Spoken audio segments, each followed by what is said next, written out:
The conclusion of the first stave of Dickens's A Christmas Carol.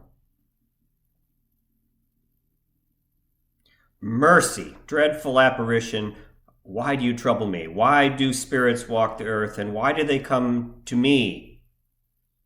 It is required of every man that the spirit within him should walk abroad among his fellow men, and travel far and wide.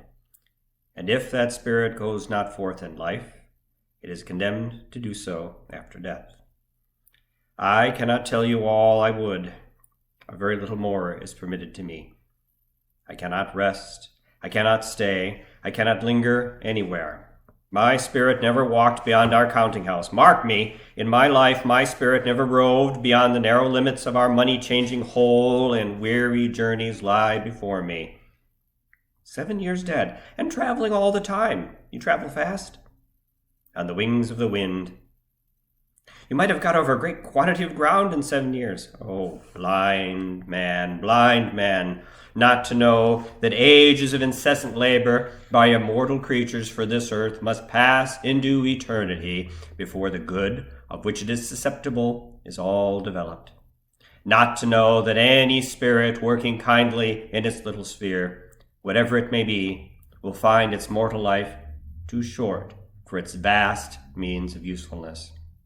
Yet I was like this man. I was once like this man.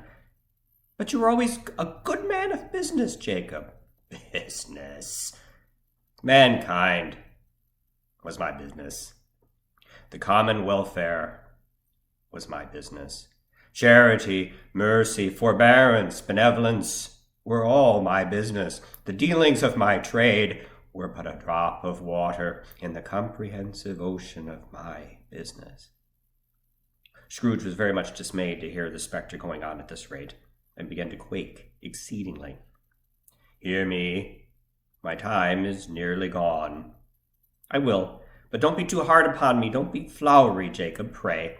I am here tonight to warn you that you have yet a chance and hope of escaping my fate, a chance and hope of my procuring Ebenezer. You were always a good friend to me, thank ye. You will be haunted by 3 spirits. Is that the chance and hope you mentioned, Jacob? I think I'd rather not. Without their visits, you cannot hope to shun the path I tread. Expect the first tomorrow night when the bell tolls 1.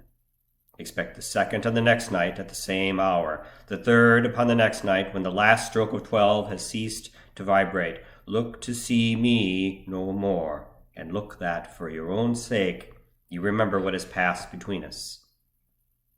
It walked backward from him, and at every step it took, the window raised itself a little, so that when the apparition reached it, it was wide open. Scrooge closed the window, and examined the door by which the ghost had entered. It was double-locked, as he had locked it with his own hands, and the bolts were undisturbed. Scrooge tried to say, "Humbug," but stopped at the first syllable, and being, from the emotion he had undergone, or the fatigues of the day, or his glimpse of the invisible world, or the dull conversation of the ghost, or the lateness of the hour, much in need of repose, he went straight to bed without undressing, and fell asleep on the instant.